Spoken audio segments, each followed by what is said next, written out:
Rabotai, I'm Rabbi Kaba. We're continuing to learn wisdom from the ancient Jewish Talmud that applies in modern life. We are on Ketuvot on the 10th page, and the Gemara today brings up a very important debate. Is the Ketuvah a biblical obligation, or is it a rabbinical enactment for the betterment of society? And there's a humongous difference if a man is making an accusation, a claim in court that his wife defrauded him by claiming to be a virgin when she in fact was not.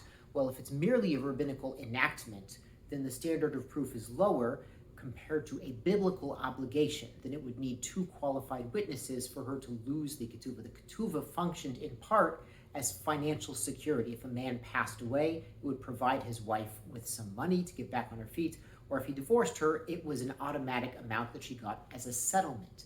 Now, the Gemara today brings a teaching that it was rabbinical, but then cites another teaching that it is actually a concept found in the Torah, in biblical law. You can see in Deuteronomy 22, verse 29, it mentions a mohar betulot, a settlement made to virgins. That is the case of a seducer. If a man seduces a maiden, and then she decides she has the right to force him to marry her.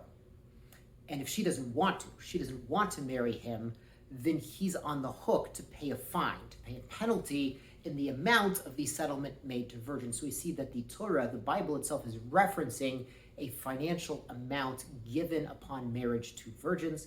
This also comes up in Exodus, the 22nd chapter, verses 15 to 16, also mentioned this mohar yimcharenu, the settlement made to maidens in the context of marriage. So we see, if it's not exactly a biblical requirement, it's something so important that it's mentioned multiple times in the Bible. It's not so clear from the Rishonim. The Rosh says it's rabbinical. The Rambam implies it's rabbinical. Tosfot here has a svara based on the Ketuvah. The Ketuvah we have written down in today, and that they had 1,000 years ago and 2,000 years ago, says the money that's owed to you deraisa, on a biblical level. So the text of the document itself implies it is owed on a biblical level. So Tosfot says it's definitely biblical. In any event, it's extremely important, but you should know the ketuvah is not merely about a financial settlement after the marriage ends, but it also lists, and we're going to go into this in some detail as we continue learning the Gemara Ketuvot, it lists the obligations a husband has during the marriage, which include providing the wife with food, clothing, and regular marital intimacy. Now, it's interesting that the Gemara today brings a story, a true story from almost 2,000 years ago. A young man and woman came in front of Rebbe Yehuda Hanassi, and he said, it was our wedding night, and afterwards I didn't see any blood on the sheet. I'm not sure if my wife was in fact a virgin. She says, I am a virgin. And Rebbe looks at these people, and it was during a famine. There was a drought and a famine. There wasn't a lot of food available, and they were emaciated. They were very skinny. They were skin and bones. And Rebbe realized that they weren't healthy enough to have a normal, intimate act.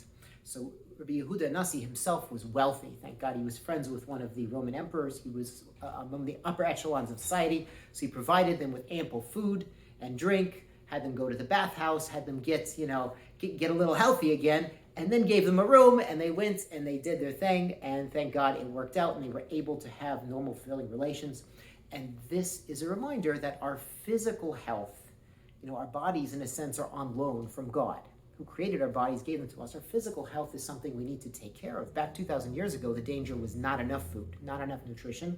Nowadays, there's a danger of too much food, and that can get in the way of other aspects of our health. So a man, since it's one of the obligations in the Ketuvah, and the Ketuvah is a very important document, a man has an obligation to take care of himself. And both partners in a marriage have an obligation to be fit for and attractive to the other partner. This is something we should be aware of. We should look in the mirror and maybe not say, do I like what I see, but does my spouse like what he or she sees? And do I work on that? I need to work on that. That's something we should be keeping track of. Be blessed. Have a great day. Be well. Please remember to like and subscribe.